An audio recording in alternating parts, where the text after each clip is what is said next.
Le 21e Mondial des métiers à Eurexpo du 2 au 5 février, un salon pour découvrir les métiers d'aujourd'hui, de demain, l'emploi et les formations pour mieux choisir, construire et reconstruire son parcours professionnel. Pour tout savoir, rendez-vous sur www.mondial-métier.com.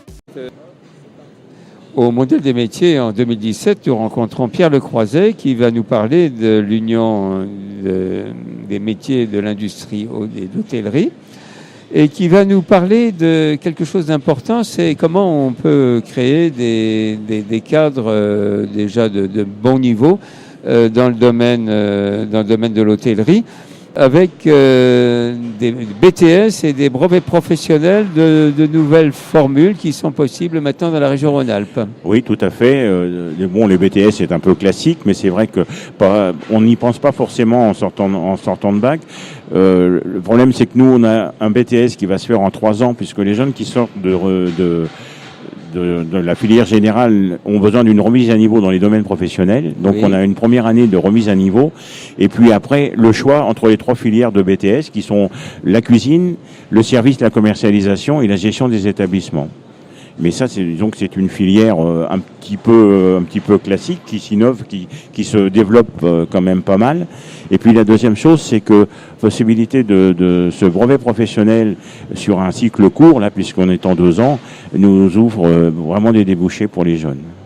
Alors ça, c'est important parce que quelquefois on passe un bac normal, et puis après on se dit ben oui, mais j'ai pas vraiment trouvé le métier qui va m'être utile, et on a envie peut-être de faire un peu des formations complémentaires. Donc ces brevets professionnels donnent vraiment des possibilités beaucoup plus de métiers. Voilà, ces brevets professionnels sont faits uniquement dans le cadre de contrats d'apprentissage dans les CFA.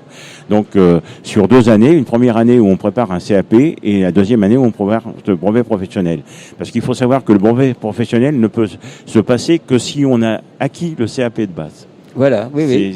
C'est très exigeant au niveau professionnel. Et c'est là d'ailleurs qu'on voit très bien que ce qui se développe beaucoup aujourd'hui, c'est qu'on peut faire des CAP et des brevets professionnels en plus, mais après avoir eu une formation de base ordinaire, et simplement parce qu'on a besoin d'arriver à avoir dans des CFA des formations de qualité.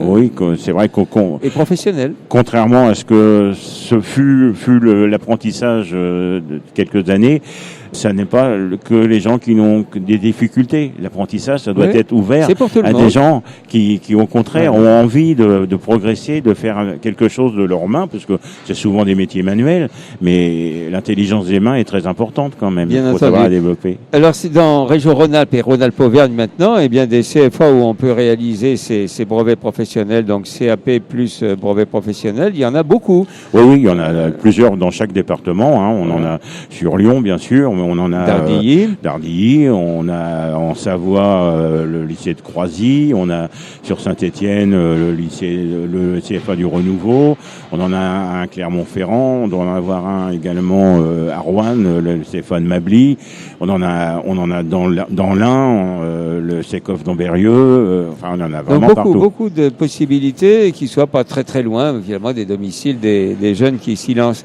Alors ça, c'est les brevets professionnels qui donnent assez rapidement, puisqu'on est tout de suite en formation avec des entreprises, on a plus facilement un boulot après. Oui, c'est vrai que à tel point que depuis cette année, l'Éducation nationale préconise en post-bac de faire un brevet professionnel pour se perfectionner justement dans les domaines professionnels proprement dit.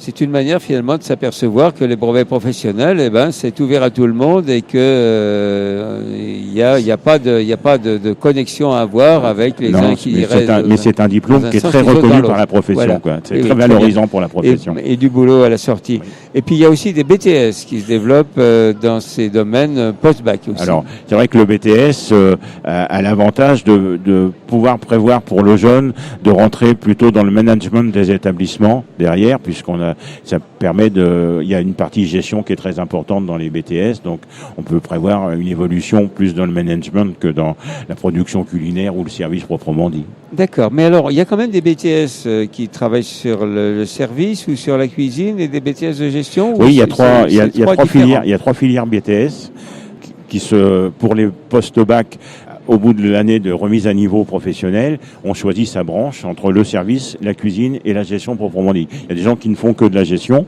mais il y en a d'autres qui préfèrent quand même avoir des connaissances plus approfondies et dans le service et dans la cuisine avant de passer à la gestion proprement dit. D'accord.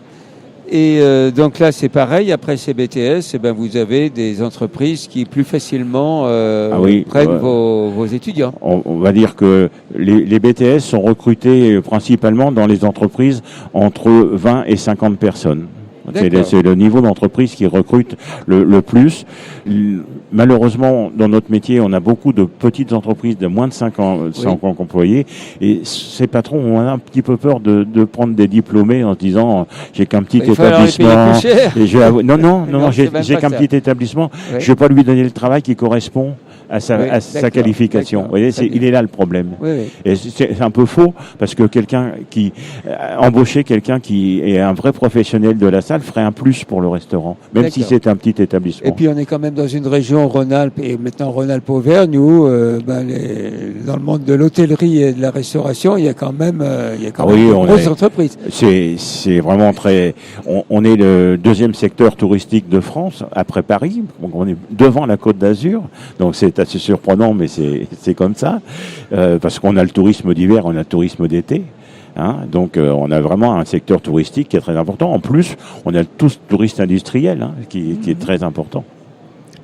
Dans votre présence dans le mondial des métiers, on trouve aussi donc des gens qui viennent vous voir pour avoir des explications. Oui, bien sûr, on est là pour donner le maximum de renseignements et on a la liste de tous les établissements qui forment sur la région Auvergne-Rhône-Alpes. Et avec les dates de jours où on peut aller les visiter, les portes ouvertes des établissements. Donc c'est intéressant pour les gens de pouvoir voir. Et puis quels sont d'avoir les niveaux de formation qui sont faits dans chaque établissement. Très très bien. Les personnes qui nous écouteraient peuvent trouver votre union sur Internet. Oui, tout à fait. www.umih, Union des métiers et des industries de l'hôtellerie. Il n'y a pas de souci, on est présent dans tous les départements et ouvert à toutes les demandes. Eh bien, merci beaucoup, monsieur. Merci à vous.